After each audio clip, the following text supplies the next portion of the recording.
ಏನಿಲ್ಲ, ಅವನು ಅಷ್ಟು ಸೀರಿಯಸ್ ಆಗಿ ಕಂಪೋಸ್ ಮಾಡ್ಕೊಡಲ್ಲ ನನಗೆ ಅವನು. ಹಂಗಂತೀರಾ? ನೀವು ಸಾಮಾನ್ಯವಾಗಿ ಕಂಪೋಸಿಂಗ್ ಅಂದ ತಕ್ಷಣ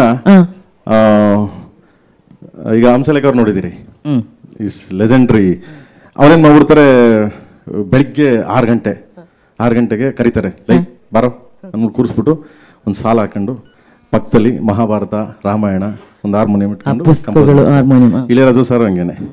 ನಂದು ಒಂದು ಹಂಗೆ ಆ ಥರದ್ದು ಯಾವುದೂ ಇಲ್ಲ. ಇವ್ನಿಗೆ ಎಲ್ಲಿ ಐಡಿಯಾ ಬರ್ತದೆ ಅಂದರೆ, ರೋಡಲ್ಲಿ ಹೋಗ್ಬೇಕಾದ್ರೆ, ಬಿರಿಯಾನಿ ಮಾಡ್ಬೇಕಾದ್ರೆ, ಆಮೇಲೆ ಸಮಥಿಂಗ್ ನಾವು ಏನಾದ್ರು ಕಿತ್ತಾಡ್ಬೇಕಾದ್ರೆ, ಈ ತರ ಮಾತಾಡ್ಬೇಕಾದ್ರೆ, ಇಲ್ಲ ಅಂತಂದ್ರೆ ಬನ್ನಿ ಸರ್ ಎಲ್ಲ ಊಟಕ್ಕೆ ಹೋಗೋಣ ಅಂತ, ಆ ಥರದ ಜಾಗದಲ್ಲೇ ಐಡಿಯಾ ಬರೋದು. ಆ ಥರದಲ್ಲೇ ಹೇಳ್ತಾನೆ ನನ್ಗೆ ಅವನು ಎಲ್ಲಾನು. ಆ ಥರ ಕಂಪೋಸ್ ಮಾಡ್ತಾನೆ. ಅದಾದ್ಮೇಲೆ ಅದನ್ನ ರೆಡಿ ಮಾಡ್ತಾನೆ ಗೊತ್ತಾ. ನಿಮ್ಗೆ ಅವಾಗ ಹೋಗಿ ಕೀಬೋರ್ಡ್ ಮೇಲೆ ಕುತ್ಕೋತಾನೆ, ಇದನ್ನ ಹೆಂಗೆ ಬಣ್ಣ ಕಟ್ಬೋದು ಅಂತ. ಬಟ್ ಇನ್ ಮಿಕ್ಕಿದೆಲ್ಲ ಲಲ ಬಾಯಲ್ಲೇ ಹೇಳ್ತಾನೆ ನನಗೆ, ಅಲ್ಲೇ ಬರಿತೀನಿ ನಾನು. ಸೊ ಅದರಿಂದ ನನಗೂ ಒಂದು ಸೆಟ್ ಆಯ್ತದೆ. ಜನೇಜಿ ವರ್ಕಿಂಗ್ ಸ್ಟೈಲ್ ಏನ್ ಹೇಳಿದ್ರು ನಮ್ಮ ಪ್ರೇಮ್ ಸರ್ ಅವರು, ಸುಮ್ಮನೆ ಓಡಾಡ್ತಾ ಅಲ್ಲಿ ಇಲ್ಲಿ ಟೈಮ್ ಪಾಸ್ ಮಾಡ್ಬೇಕಾರೆ, ಊಟ ಮಾಡ್ಬೇಕಾರೆ, ಟ್ರಾವೆಲ್ ಮಾಡ್ಬೇಕಾರೆಲ್ಲ ಹಾಡುಗಳು ಹುಟ್ಕೋತಿಳುತ್ತೆ ಅಂತ ಹೇಳಿ, ಏನ್ ಸರ್ ಅದ್ ಏನ್ ಕನೆಕ್ಷನ್ ಸರ್ ಅದು? ಆ ವೇವ್ ಲೆಂತ್ ಏನ್ ಸರ್ ಅದು? ಮೇಡಮ್, ಅದು ಈ ಸರ್ದು ಸಾಂಗ್ಸ್ ಎಷ್ಟು ಈಸಿಯಾಗಿ ಜನಕ್ಕೆ ರೀಚ್ ಆಗುತ್ತಲ್ಲ, ಅದನ್ನು ಈಸಿಯಾಗೇ ಮಾಡಬೇಕು. ಕಷ್ಟಪಟ್ಟು ಮಾಡಿದಾಗ ಜನಕ್ಕೂ ಕಷ್ಟಪಟ್ಟು.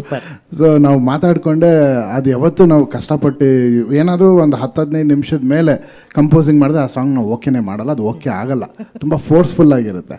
ಯಾವಾಗ ತಮಾಷೆ ಈ ಹಾಡು ಆ್ಯಕ್ಚುಲಿ ನಮ್ಮ ಸ್ಟುಡಿಯೋ ಮೇಲೆ ಅಡುಗೆ ಮಾಡಿಕೊಂಡು ಒಂದು 2-3 ಸಾಂಗ್ ಈ ಫಿಲ್ಮ್ದು ಮೇನ್ ಹುಕ್ ಲೈನ್ಸ್ನ ಟಕ ಅಂತ ಬಂತದು. ಸರ್ ಲಿರಿಕ್ ಹೇಳಿದಾಗ ಸರ್ ಸೂಪರ್ ಆಗಿದೆ, ಇದನ್ನು ಹಿಂಗೆ ಹಾಡ್ಬೋದಲ್ಲ ಅಂತ ರೆಕಾರ್ಡ್ ಮಾಡ್ಕೊ ಅಂತಾರೆ.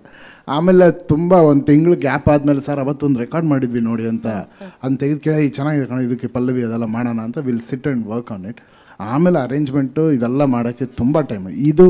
ಈ ಪ್ರಾಜೆಕ್ಟ್ ಸ್ಪೆಷಲಿ ಇದು ಒಂದು ತಪಸ್ ಥರ ಮಾಡಿದ್ದೀವಿ ಮೇಡಮ್. ಇದು ಖಂಡಿತವಲ್ಲ ಹಾಗೆ ಹೇಳಬೇಕು. ಯಾಕಂದರೆ ಮೊನ್ನೆ ಬಾಂಬೆಲಿ ಹೋಗಿ DTS ಮಿಕ್ಸ್ ಮುಗಿಸೋವರೆಗೂ ಒಂದೊಂದು ಸೌಂಡೂ ಕರೆಕ್ಟಾಗಿ ಬರಬೇಕು ಅನ್ನೋದಕ್ಕೆ ಇಂಡಿಯಾಸ್ ಬೆಸ್ಟ್ ಟೆಕ್ನಿಷಿಯನ್ಸ್ನ ಜೊತೇಲಿ ಕೆಲಸ ಮಾಡಿ, ಆಮೇಲೆ ಒಂದೊಂದು ರೆಕಾರ್ಡಿಂಗ್ ಸೆಷನು ಲಕ್ಷಾಂತರ ರೂಪಾಯಿ ಖರ್ಚು ಮಾಡಿದ್ದಾರೆ KVN ಅವರು. ಅದು ಎರಡನೇ ಮಾತಿಲ್ಲ. ಅದಕ್ಕೆ ನಾನು ತಪಸ್ ಅಂತ ಹೇಳಿದೆ.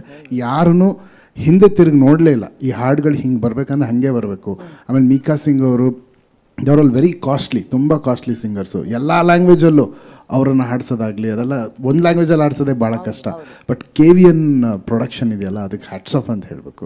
ಆ್ಯಂಡ್ ಪ್ರೇಮ್ ಸರ್ ಪ್ಯಾಷನ್, ಅವರು ಕನ್ನಡದಲ್ಲಿ ಚೆನ್ನಾಗಿ ಮಾಡೋಣ, ಬೇರೆ ಲ್ಯಾಂಗ್ವೇಜಲ್ಲಿ ಸ್ವಲ್ಪ ಅಡ್ಜಸ್ಟ್ ಮಾಡೋಣ ಅನ್ನೋ ಮಾತು ಇಲ್ಲ ಮಗ.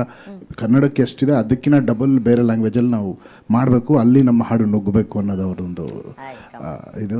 ಅದು ಆ ಪ್ಯಾಷನ್ ಎಲ್ಲ ಸೇರಿ ಈ ಆಲ್ಬಮ್ ಆಗಿದೆ. ಇದೊಂದು ಡಿವೈನ್ ಪ್ರೋಸೆಸ್ ಕೇಳಿದ್ದು. ಇಟ್ ಇಸ್ ನಾಟ್ ಜಸ್ಟ್ ಒಂದು ಕಂಪೋಸಿಂಗ್, ಒಂದು ಸಿನಿಮಾ ಅಲ್ಲ, ಇದೊಂದು ಪೂಜೆ ಥರ ಮಾಡಿದ್ದೀವಿ ನಾವು. Thank you.